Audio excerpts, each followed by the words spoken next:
Bonjour à tous, bienvenue dans ce nouveau numéro de politique et économie, un numéro un petit peu spécial, vous l'aurez remarqué, via le site Skype avec notre invité du jour, Valérie Bugeaud. Bonjour. Bonjour Pierre Bergerot. Valérie Bugeaud, pour ceux qui ne vous connaissent pas, vous êtes docteur en droit, vous êtes ancien avocat fiscaliste et l'auteur de nombreux ouvrages que vous avez eu l'occasion de venir nous présenter sur le plateau quand on y avait encore accès, quand tout était possible, du nouvel esprit des lois et de la monnaie, la nouvelle entreprise, les raisons cachées du désordre mondial et demain, dès l'aube, le renouveau. Valérie Bugeaud, vous vous en doutez, on va évidemment parler des conséquences économiques de la crise sanitaire du Covid-19. Ma première question, Valérie Bugeaud, vous l'expliquez dans l'un de vos articles sur le site Stratégica. Un certain nombre d'organisations et de personnalités avaient prévu l'arrivée de cette pandémie. Vous les citez pêle-mêle, Fondation Bill et Melinda Gates, le Centre John Hopkins pour la sécurité sanitaire, le Forum économique mondial, l'OMS, Jacques Attali, le magazine The Economist, et on y reviendra en deuxième question, la Banque mondiale. Comment vous expliquez, Valérie Bugeaud, voilà, que toutes ces personnalités, toutes ces organisations aient été au courant de l'arrivée de cette pandémie? Alors, déjà, je voudrais remettre un petit peu les choses dans un sens un peu différent. La première chose quand même que je voudrais mentionner, c'est que une épidémie et éventuellement une pandémie, puisque maintenant tout est globalisé, est de toute façon prévisible. Tous les virologues au monde savent que ça peut se produire et que ça doit être anticipé par les pouvoirs publics. Donc la première chose qui est inadmissible, c'est que les pouvoirs publics français n'ait pas anticipé cet épisode d'épidémie pandémique. Voilà. Alors oui, Je peux appeler ça comme ça, puisque c'est une épidémie chez nous, c'est une pandémie dans le monde. Donc ça, c'est la première réserve que j'ai, si vous voulez, par rapport au pouvoir public, c'est celle-là. Il est tout à fait anormal qu'il ne l'ait pas anticipé, alors même que vous venez de citer tout un tas d'organisations internationales qui, elles, ont anticipé largement ce type d'épisode et ce type de problème sanitaire. Donc, la première difficulté pour nous, Français, c'est de considérer et de se poser la question de savoir pourquoi les pouvoirs publics ont tout fait pour ne pas, enfin, ont tout fait en tout cas, n'ont pas anticipé l'arrivée probable, enfin en tout cas qui avait été, si je me souviens bien, le professeur Raoul avait fait lui-même je ne sais plus, c'était au début des années 2000, 2004 peut-être, il avait rendu un rapport en disant qu'il fallait se préparer, ça pouvait arriver et que c'était dans l'ordre des choses. Les épidémies, ça existe. Donc ça, c'est à mon sens le premier problème. Et le deuxième problème que vous soulevez, qui n'en est pas un réel, le problème, si vous voulez, ne vient pas du fait que des organismes aient anticipé l'existence d'une épidémie ou d'une pandémie. Il vient pour moi, la difficulté, le problème essentiel vient de la confusion entre intérêt public et intérêt privé. La plupart des organismes que vous avez cités sont financés ou intégralement ou partiellement ou largement par des organismes privés. Et le problème ne vient pas tant du fait qu'un organisme privé aurait anticipé une pandémie. Le problème vient du fait que dans toutes les organisations que vous avez mentionnées, on retrouve des points communs dans le capital, des points communs dans la mise en œuvre. On trouve des gens et des capitaux qui viennent des mêmes sources. Et ces sources ne sont pas des sources publiques. Et c'est ça qui pose problème en réalité. C'est la confusion généralisée des genres entre le public qui est censé refléter un phénomène politique et donc au service des citoyens et des usagers, des ressortissants des États, et des organismes privés qui ne reflètent que des intérêts privés, si vous voulez. Il est tout à fait anormal que des organismes publics, au sens politique du terme, n'aient pas anticipé ce genre d'événement, alors que les organismes privés qui ont des intérêts à voir ce genre d'événement se réaliser, ou en tout cas qui peuvent avoir des intérêts, eux l'anticipent. Et le problème, il vient de là, en fait. Il ne vient pas du fait que ça a été anticipé ou pas. Il n'a pas été anticipé par les bonnes entités. C'est ça le problème essentiel. Le problème vient aussi peut-être que les intérêts privés préconisent des remèdes très coûteux pour sortir de cette crise sanitaire. On l'a vu notamment avec le rejet par les autorités publiques des traitements via ce médicament, l'hydroxychloroquine. Oui, alors on a assisté à une déferlante comment dirais-je, de salissure et de haine. C'est un peu excessif, mais ça ressemble quand même à ça, contre le remède que préconisait le professeur Raoul, qui, sans avoir prétendu marcher dans 100% des cas, a eu quand même de très bons résultats, a été confirmé par des spécialistes, des virologues et des bactériologues, des bactériologistes, pardon, qui viennent de plusieurs coins de la planète, en Chine, en Afrique, etc. Donc, c'est un traitement qui a une vocation médicale, c'est-à-dire à vocation à soigner, qui est très peu coûteux et qui a eu de très bons résultats. Alors, même si les résultats ne sont pas sur 100% des cas, est-ce qu'il vaut mieux ne pas traiter les gens, quitte à perdre toute la plus-value qu'on aurait eue en termes à la fois de soins et de développement de l'épidémie, parce que je rappelle que quand on ne soigne pas les gens, l'épidémie continue à progresser. Donc est-ce que c'est ça ou est-ce qu'il faut faire des études à n'en plus finir, tester des nouveaux médicaments ou des anciens qui, à l'expérience, se sont avérés être falsifiés. Enfin, les études ont été faites de façon très contestable. Je pense aux médicaments de Gilead, Remdesivir, je crois son nom. Enfin bon, si vous voulez, il y a un deux poids deux mesures entre un traitement qui est peu onéreux, qui aurait fonctionné, qui aurait endigué l'épidémie, en tout cas partiellement. C'est ce qui s'est avéré dans la région où le professeur Raoul l'a mis en œuvre, et un déferlement de contestation, alors qui vient tous azimuts, d'intérêts privés pour mettre en avant des médicaments qui n'ont pas fait leurs preuves, qui sont beaucoup plus chers, et puis en arrière-plan, évidemment, pour mettre en avant la vaccination obligatoire, parce qu'il ne faut quand même pas l'oublier. Alors certains diront que les vaccins, ça coûte très cher. Ces intérêts privés, ils ont notamment été défendus par l'ancien ministre de la Santé, Madame Buzyn, et son mari, l'ancien président de l'INSERM. Et vous avez, à cette occasion, dénoncé évidemment des conflits d'intérêts. Évidemment, mais ça a été aussi, ces médicaments ont été mis en avant par des gens comme Karine Lacombe, qui sont évidemment également en conflit d'intérêts. Donc, si vous voulez, le conflit d'intérêts, il est omniprésent. Dans toute cette histoire, depuis le début, le conflit d'intérêts est omniprésent. Il a été dénoncé, et en particulier de façon très convaincante par le professeur Raoul, qui connaît bien le sujet, puisqu'il est dans le milieu de la recherche médicale. Donc je dirais que ça, c'est un fait dont acte. On constate que les pouvoirs publics se sont mis en mouvement pour empêcher finalement des soins peu onéreux, efficaces, avec une efficacité peut-être pas intégrale, mais quand même avec de bons résultats. Les médecins, je rappelle aussi que des médecins de ville qui ont testé d'autres remèdes, une association d'antibiotiques, etc., qui ont eu des bons résultats sur le terrain, c'est-à-dire que ce sont des gens qui respectent le serment d'Hippocrate. Ils sont là pour soigner leurs compatriotes, apporter un remède, essayer en tout cas. Donc, c'est une méthode empirique, mais c'est la méthode médicale normale. Hein. Donc ces gens-là sont harcelés par l'ordre des médecins qui les appellent devant des auditions, qui les ont enjoints de supprimer leur manifestation publique, l'expression publique de ce qu'ils avaient testé avec des bons résultats, etc. Donc il y a quand même un problème. Je veux dire que là, il y a quelque chose qui n'est pas normal. Pour revenir sur la Banque mondiale qu'on évoquait tout à l'heure, Valérie Bugeaud, et qui avait elle aussi prévu l'arrivée de cette pandémie, elle avait créé ce qu'on appelle les pandemic bonds, créés donc en 2017 et qui vont arriver à échéance en juillet. Donc ça arrive quand même, cette pandémie arrive au bon moment du point de vue de cette Banque mondiale.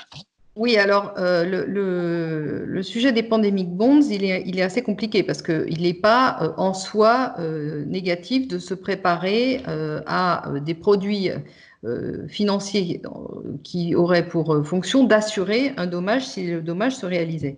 Le problème vient du fait que il n'y a pas si longtemps, un scandale est sorti sur la Banque mondiale qui mettait en avant le fait que alors, on n'en entend plus parler, hein, parce que les scandales concernant la Banque mondiale et tous ces organismes, en général, ça passe très très vite dans les médias.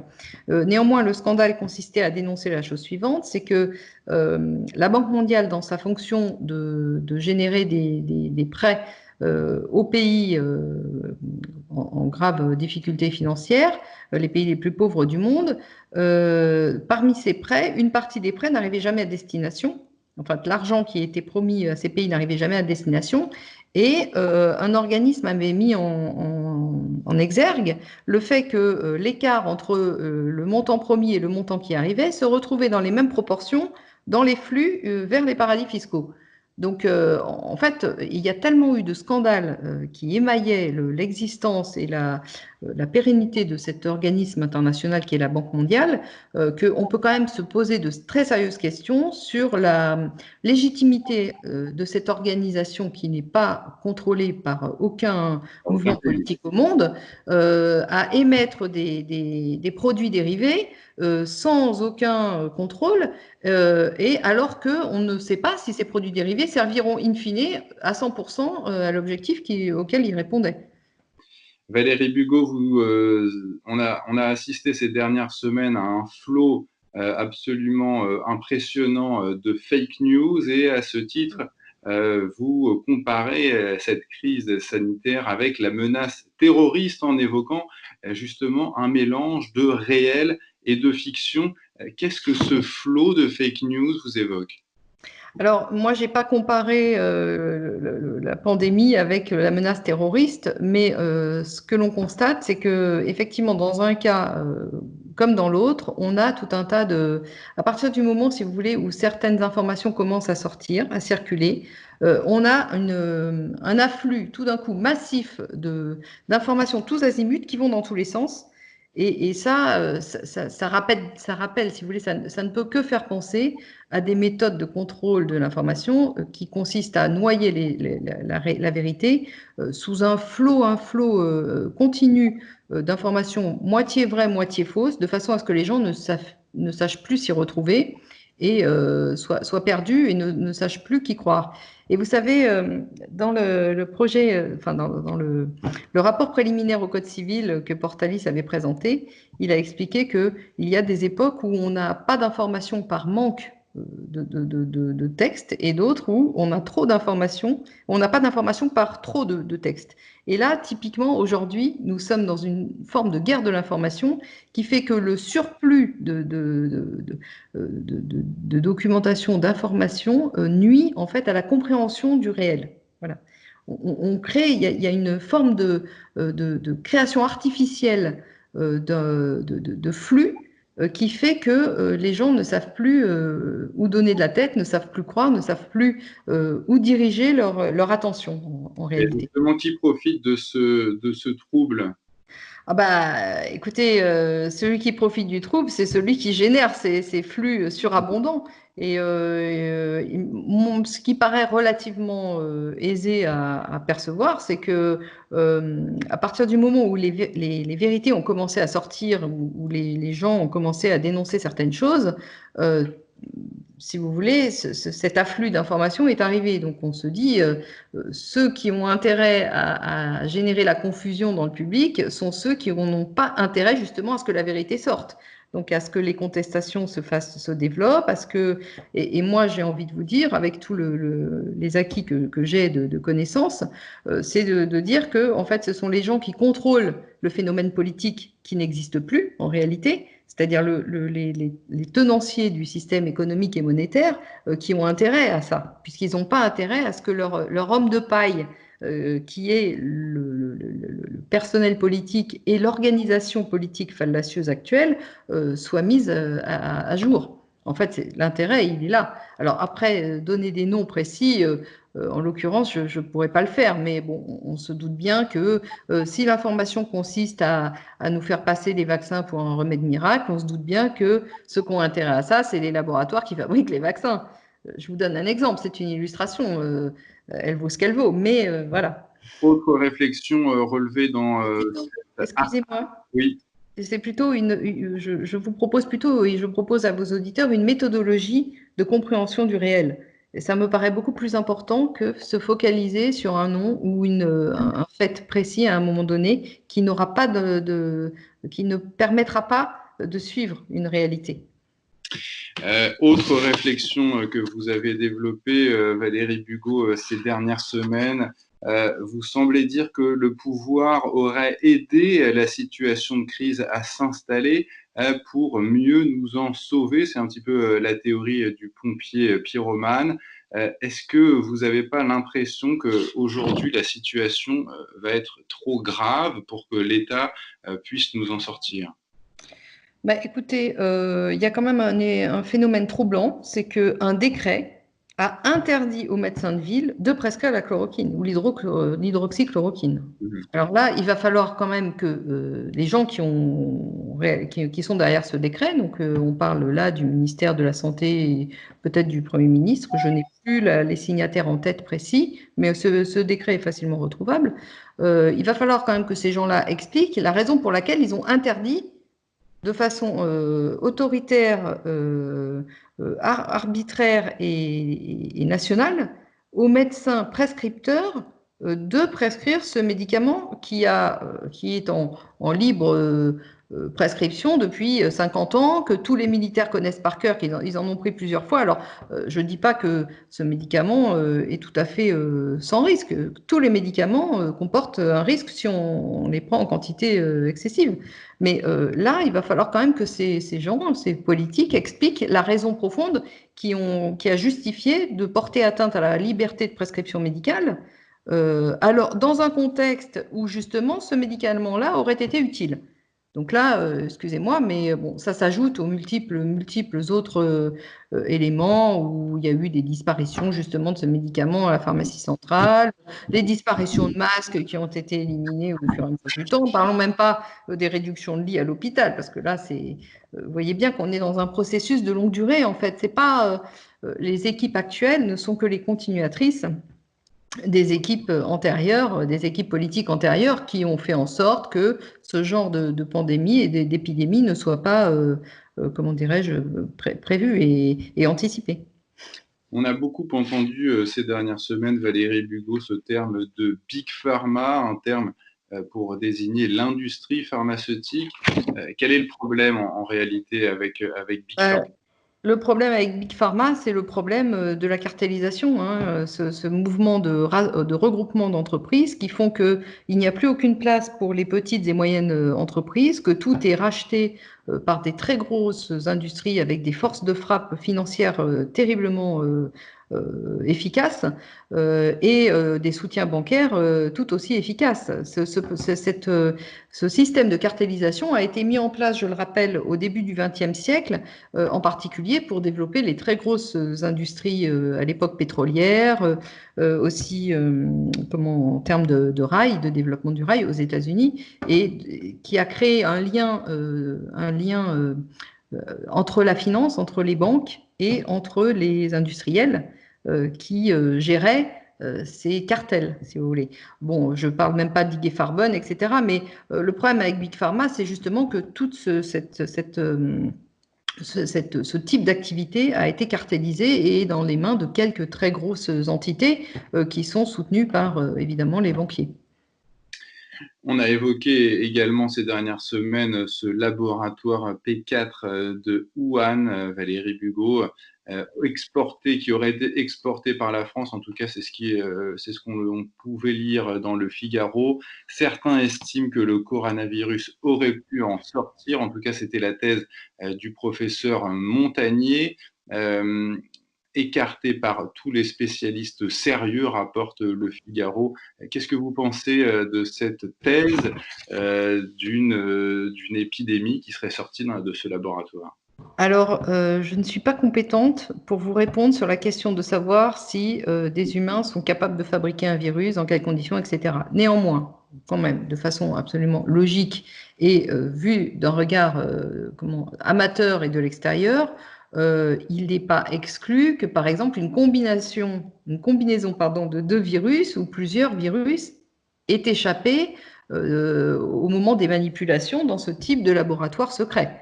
Je rappelle quand même que toutes les recherches au niveau militaire précèdent toujours les recherches au niveau civil et que les recherches militaires ont des mois ou des années d'avance sur les sujets qui apparaissent en suivant dans le civil.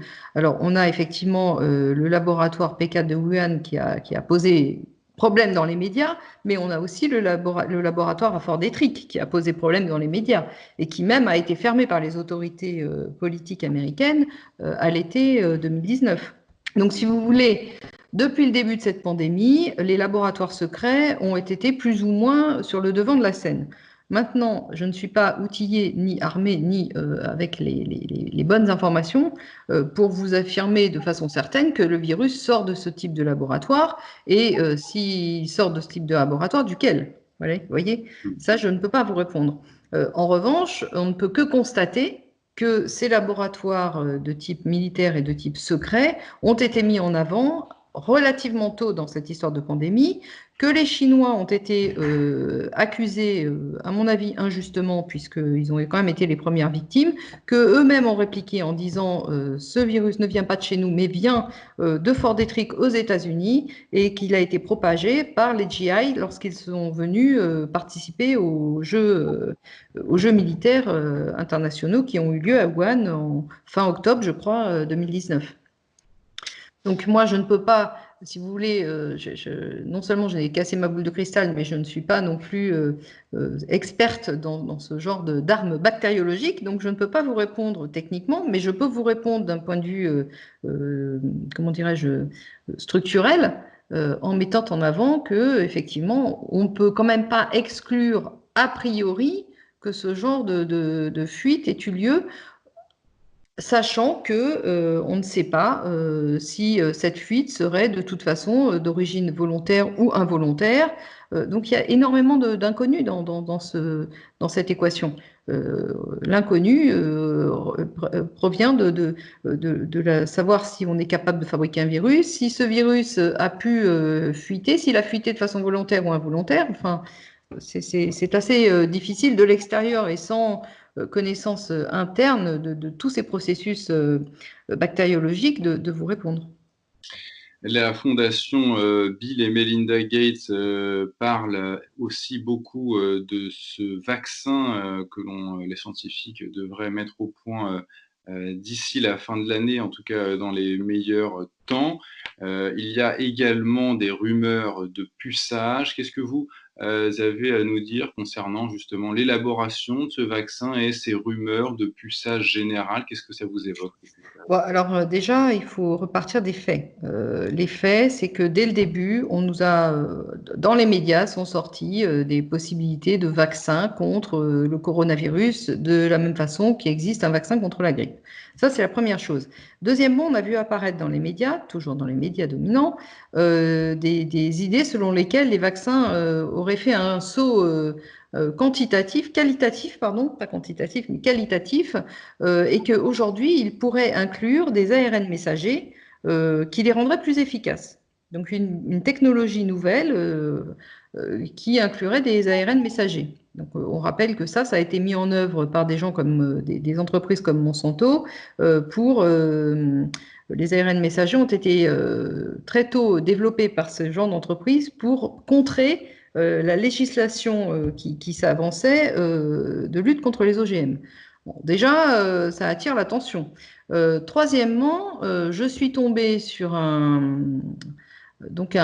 brevet qui est en cours de dépôt. Il n'a pas été encore déposé, mais il est lancé dans les processus de dépôt en tant que brevet, donc au niveau américain d'abord et international ensuite, qui vient de l'entreprise Microsoft. Et ce brevet consiste, figurez-vous, à lier le minage de monnaie à une activité corporelle.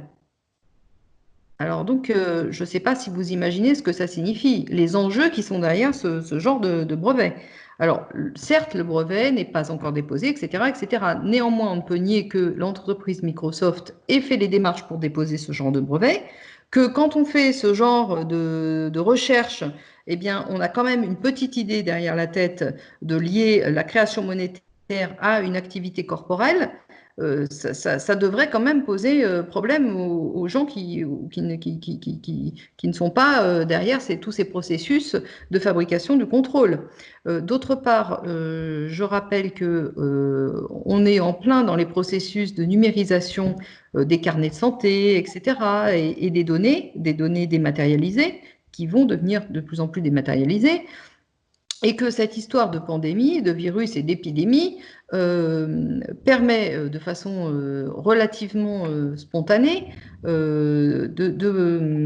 d'inviter les gens à un suivi qui peut se faire évidemment très facilement de façon dématérialisée pour éviter le développement de l'épidémie. Donc d'un côté, vous ne soignez pas les gens puisque l'hydroxychloroquine, etc., était, vous savez, ce dont on a parlé tout à l'heure. Et puis d'un autre côté, vous mettez en avant le fait que pour endiguer cette épidémie, non seulement il faut confiner les gens, mais en plus, une fois qu'ils seront déconfinés, pour éviter que ça ne se reproduise ou pour suivre les derniers cas, il faut avoir un suivi sanitaire de chaque individu, enfin des individus les plus susceptibles d'être concernés par le virus. Donc l'un dans l'autre, vous vous rendez bien compte qu'on arrive même dans une forme de nasse concernant les libertés publiques et les libertés privées, concernant la personnalisation des données, concernant la sécurisation du transfert des données, et ces problèmes-là sont évidents. Enfin, je veux dire que ce n'est pas une lubie que de les évoquer. Donc on est dans ces problématiques-là, et ces problématiques-là, au lieu d'être mises sur le devant de la scène, sont présentées comme résultant en fait d'une nécessité sanitaire. Valérie Bugeaud, on se pose beaucoup la question ces derniers temps de la légitimité de la mesure du confinement qui a été prise par un grand nombre de pays, que ce soit les pays type comme la France, dirigée par voilà, Monsieur Macron, très progressiste, confinement également observé en Angleterre ou aux États-Unis. Est-ce que pour vous, cette mesure était tout à fait légitime?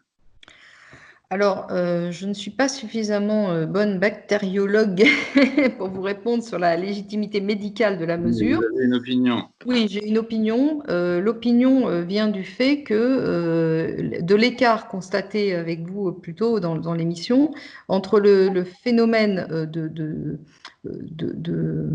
résistance des pouvoirs publics à soigner les gens au moment où le problème se présente et à réagir de façon extrêmement, et là je parle plutôt pour la France, hein, parce que effectivement c'est notre première préoccupation, c'est quand même ce qui se passe dans notre pays. Donc la mise en parallèle entre ce refus de soins finalement qui est porté par la plupart des pouvoirs publics et à côté de ça la réaction très rapide, pour ne pas dire presque immédiate, de confinement, de décision de confinement, de pérennité de ce confinement qui a quand même duré un certain temps. On nous reparle de deuxième vague alors que certains virologues disent que ça c'est de la science-fiction, que la deuxième vague on est en cas d'épidémie, ça n'existe pas. Quand on a soigné la première, il n'y a pas de deuxième vague. Donc en fait la deuxième vague dont on nous parle, c'est parce que la première vague ne s'est jamais terminée. Donc si vous voulez, c'est ça qui pose problème. C'est pas le fait que le confinement ou pas, en cas de gros problèmes, pourquoi pas le confinement? Mais ce sont les conditions dans lesquelles ce confinement est arrivé, les conditions sanitaires qui entourent ce confinement qui interpellent et qui doivent amener les gens à se poser des questions en termes de liberté publique. Voilà. Et sans compter, excusez-moi Pierre, je, dure, je continue parce que sans compter les dommages économiques qui sont tout à fait très importants, les dommages économiques très importants qui résulteront du confinement. Parce que là, on n'a pas vu encore les conséquences économiques. Elles vont se dérouler sur les mois et les années qui arrivent.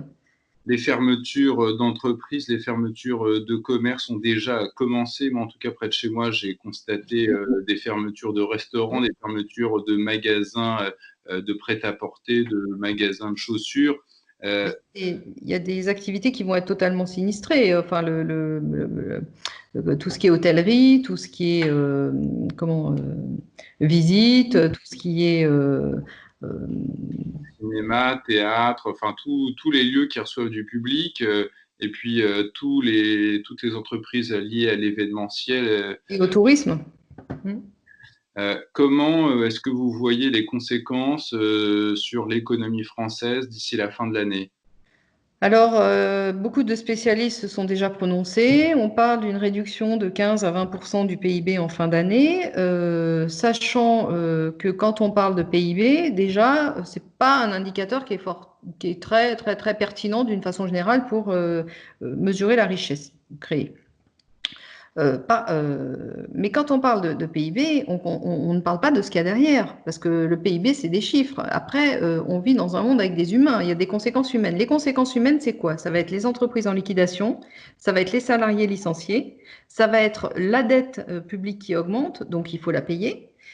Comme il y a eu des licenciements d'entreprises, les bilans bancaires vont devenir très lourds de dettes, de créances douteuses, pour ne pas dire de dettes irrécouvrables, de créances irrécouvrables. Donc ça veut dire que les banques les plus fragiles vont être en situation soit d'être en liquidation, soit d'être achetées par des encore plus grosses, soit d'être sauvées. Sauvées par quoi? Soit par le bail-in, soit par le bail-out, c'est-à-dire soit par les épargnants, soit par les contribuables. Et vous comprenez bien que épargnants et contribuables, c'est en réalité la même catégorie de personnes qui est la classe moyenne. Donc la classe moyenne française va être laminée. Elle ne va peut-être pas disparaître, mais elle va être très sérieusement réduite dans les mois et les années qui viennent pour faire face en termes de conséquences de ce confinement généralisé qui d'ailleurs peut se reproduire. On ne sait pas s'il ne va pas y avoir un nouveau reconfinement dans quelques mois. Donc à l'automne, il y aura des virus. Donc pourquoi pas reconfiner? Enfin, je veux dire, il n'y a aucune raison logique qui nous permette d'envisager le non-reconfinement à l'automne. Il paraît évident qu'à l'automne, nous aurons un nouveau reconfinement. Vous vous Peut-être avant. attendez, Valérie Bugeaud, à une reprise de la contestation populaire, qu'elle soit gilet jaune ou autre? Bah, écoutez, dans la mesure où vous allez avoir une disparition accélérée de ce qu'on appelle la classe moyenne, que toutes les institutions tiennent par cette classe moyenne, il est évident que les troubles sociaux, il n'y a pas besoin d'être un grand clerc pour comprendre qu'il va y avoir des troubles sociopolitiques majeurs dans les mois et années qui viennent. Ça paraît évident. Et les gilets jaunes ne sont, à mon avis, que la partie émergée de l'iceberg. Parce que quand vous allez avoir la classe moyenne qui va disparaître totalement, les pouvoirs en place n'auront qu'un seul choix, c'est d'instaurer un régime autoritaire. Un régime autoritaire ne sera pas légitime. Il ne durera pas pour les 3 millénaires qui suivent. Il durera, comme dans tous les régimes autoritaires, un certain temps. Et quand il s'effondrera, on assistera à quoi? On assistera à des règlements de compte. Parce que c'est comme ça que ça s'est historiquement passé dans toutes les histoires de régimes politiques illégitimes. Donc, je ne fais pas des prédictions de grands clercs en expliquant que la disparition de la classe moyenne va engendrer des troubles sociopolitiques majeurs. Et ça, n'importe qui est capable, en réfléchissant 2 minutes, de le concevoir. Sauf évidemment chez nous, l'élite dirigeante, évidemment.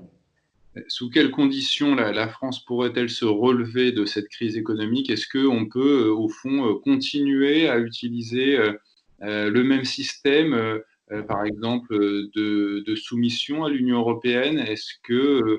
La réponse, Est-ce que nos la, gouvernements en ont encore sous le pied, quoi? non, la réponse, clairement, est non. Parce que dans le système actuel où toutes les dépenses publiques sont financées par de l'endettement qui va enrichir des banques et appauvrir des citoyens, ce système n'est pas viable. Ce n'est pas possible. Il n'y a aucun recours qui permettrait de le rendre viable à moyen terme, dans le contexte actuel. Donc, à partir du moment où vous ne récupérez pas le contrôle de votre monnaie, si vous ne récupérez pas le contrôle de votre organisation politique, c'est-à-dire que si les citoyens ne récupèrent pas le contrôle de leur organisation politique leur permettant de récupérer le contrôle politique de la monnaie, il n'y a pas d'issue favorable possible. Il n'y en a pas. L'écroulement du système financier international que l'on voyait poindre, Valérie Bugeaud, avant cette crise du coronavirus a-t-il, cet écroulement, un lien avec l'arrivée du coronavirus? Est-ce que vous pensez que c'est, au fond, Non, lié? je ne peux pas vous dire si le lien. La seule chose que je peux mettre en évidence, c'est le fait que cette pandémie euh, agit comme un accélérateur du processus de désintégration économique et monétaire. Et que ce processus-là avait été engagé par les financiers globalistes déjà bien avant, en scindant, en fait, en voulant supprimer le dollar en tant que monnaie mondiale. Donc, effectivement, ça arrive dans le cadre d'un processus, et dans le cadre de ce processus, ça tombe plutôt bien. Voilà, parce que ça permet d'accélérer un peu le mouvement. Maintenant, de vous dire de façon certaine que ça a été synchronisé, que les deux choses ont été synchronisées, ça va un peu vite parce que ça voudrait déjà dire que le virus s'est propagé de façon artificielle, qu'il a été créé de façon artificielle. Enfin, ça va au-delà de ce que je peux affirmer. En revanche, je peux affirmer que, en effet, dans le processus de dégradation économique qui était déjà très avancé et de dégradation et de changement monétaire qui était envisagé, eh bien, cette histoire de pandémie va accélérer le mouvement et potentiellement, c'est-à-dire sans réveil des masses populaires, dans le sens voulu par les globalistes, c'est-à-dire dans le sens de la création d'une monnaie mondiale viable, dans le sens de la concentration des richesses au niveau des économies et dans le sens de la création d'un gouvernement mondial. Ça, oui, je peux le dire, mais je ne peux pas vous affirmer de façon définitive que ce virus a été créé dans cet objectif. Voilà, ça, je ne peux pas le faire. Ce reset monétaire, reset monétaire, ça serait justement l'établissement d'une monnaie mondiale, Valérie Bugeaud? Bah, le reset monétaire, en fait, il vient du reset économique. Il vient du fait que les économies étant à plat, les monnaies ne reflètent plus la réalité économique, donc ça justifie, si vous voulez, une réévaluation de chacune des monnaies en fonction comment dirais-je, des actifs et des passifs de chaque entité politique. Appelons-les comme ça. Parce que les États, bon, en Union européenne, les États n'existent quasiment plus. Et puis, dans une bonne partie du monde, c'est déjà le cas, puisque c'est le phénomène économique qui contrôle le phénomène politique. Donc, si vous voulez, oui, ce reset, il était déjà inéluctable, il le devient encore plus, et maintenant, il a une justification qui permet de mettre les banquiers en arrière-plan. Si vous voulez, la pandémie, ça joue un peu comme un phénomène justificatif qui permet de laisser dans l'ombre les véritables décisionnaires qui sont à l'œuvre dans ce reset monétaire. Voilà. On entend également, et c'est bientôt la fin de cet entretien, Valérie Bugeaud, la formation prochaine, et vous l'avez évoqué, de ce nouvel ordre mondial, de ce gouvernement mondial. Mais comment est-ce qu'on peut croire à ce genre de perspective quand on entend, par exemple, le président Trump dire, voilà, l'avenir n'appartient pas aux mondialistes, mais aux patriotes. Et puis l'élection de tous ces candidats conservateurs aux quatre coins du monde, en Angleterre, au Brésil. Comment est-ce qu'on peut voir ce gouvernement mondial quand on voit les patriotes arriver aux manettes un petit peu partout? Oui, alors, si vous voulez, il faut quand même, parlons de la Grande-Bretagne parce que c'est quand même le centre névralgique de la problématique du gouvernement mondial, à mon avis, puisque c'est le centre névralgique du contrôle financier international. Il faut comprendre que le gouvernement britannique n'a jamais eu d'autonomie par rapport aux entités financières qui contrôlent la City. D'accord? Donc les banquiers qui contrôlent la City ont la main sur le gouvernement britannique et ça ne date pas d'hier. Ça date depuis le développement de l'Empire britannique et ça s'est passé sous Cromwell. Oui, enfin, c'est quand même les électeurs britanniques qui mettent, par Oui, exemple, mais Pierre, les élections, ça a toujours été des moyens, des moments où s'affrontaient des forces politiques en arrière-plan et dans lesquelles les populations sont prises en otage. On met en avant la démocratie, etc., de sortir de l'Union européenne, mais réfléchissez 2 secondes. Est-ce que les Anglais étaient les plus touchés par le manque de démocratie en Union européenne? Ils étaient ni dans l'euro, ni dans Schengen. Pourquoi posez-vous la question, pourquoi est-ce que c'était les Britanniques qui devaient sortir en premier de cette prison des peuples? Donc non, on a mis en avant une justification, comment dirais-je, patriotique, de liberté, de démocratie, mais ça, j'ai envie de vous dire, c'est comme toujours, depuis que les élections existent, c'est comme ça que ça fonctionne. Donc il n'y a, rien vraiment de nouveau. Maintenant que les populations s'approprient ce type de décision, ça c'est une autre chose. Et effectivement, quand vous avez d'autres peuples à côté, d'autres États, d'autres populations à côté de la Grande-Bretagne qui disent ah ben nous on peut faire comme eux puisqu'ils l'ont fait, ça marche, on va le faire aussi.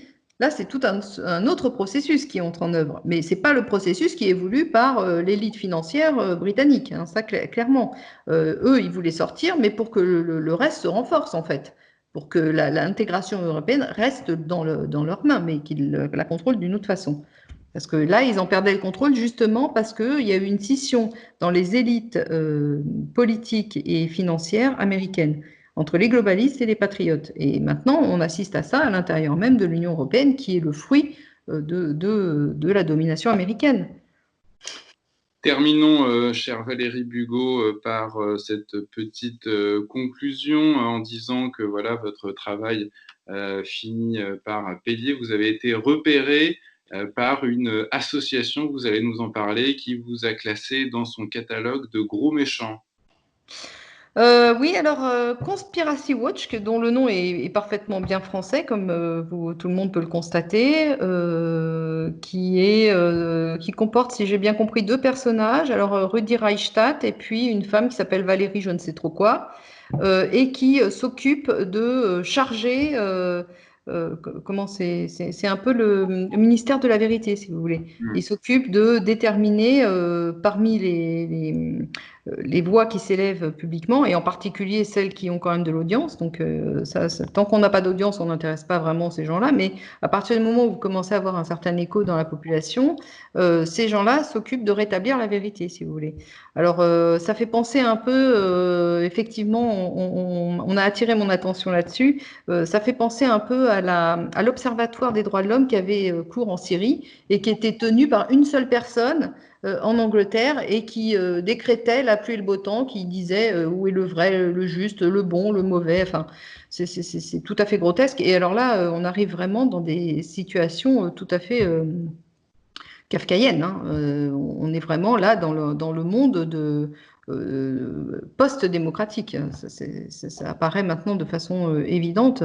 Alors, bah, écoutez, je ne sais pas quelle est la légitimité politique de cette association. Quelle légitimité a-t-elle à dénigrer des voix pour la raison que eux sont opposés à ces voix? D'autre part, je ne peux que quand même faire une petite incise sur ce qu'est le complotisme, parce que j'estime que les auditeurs ont le droit de comprendre la différence entre complot et complotisme. Le complot, l'histoire de toute l'histoire humaine est faite que de complots. Dès que vous avez du pouvoir quelque part, vous avez des complots.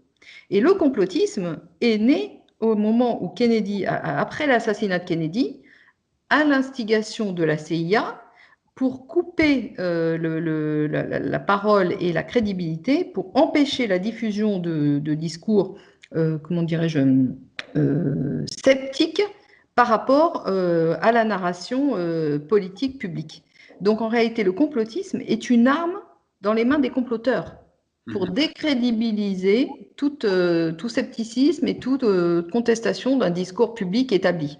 Donc là, on est vraiment dans Orwell, vous voyez ce que je veux dire. Donc moi, je veux bien. Après, est-ce que la majorité des gens continueront d'accepter ça? Parce que là, c'est tout à fait, on se trouve dans des situations extrêmement orwelliennes, vraiment.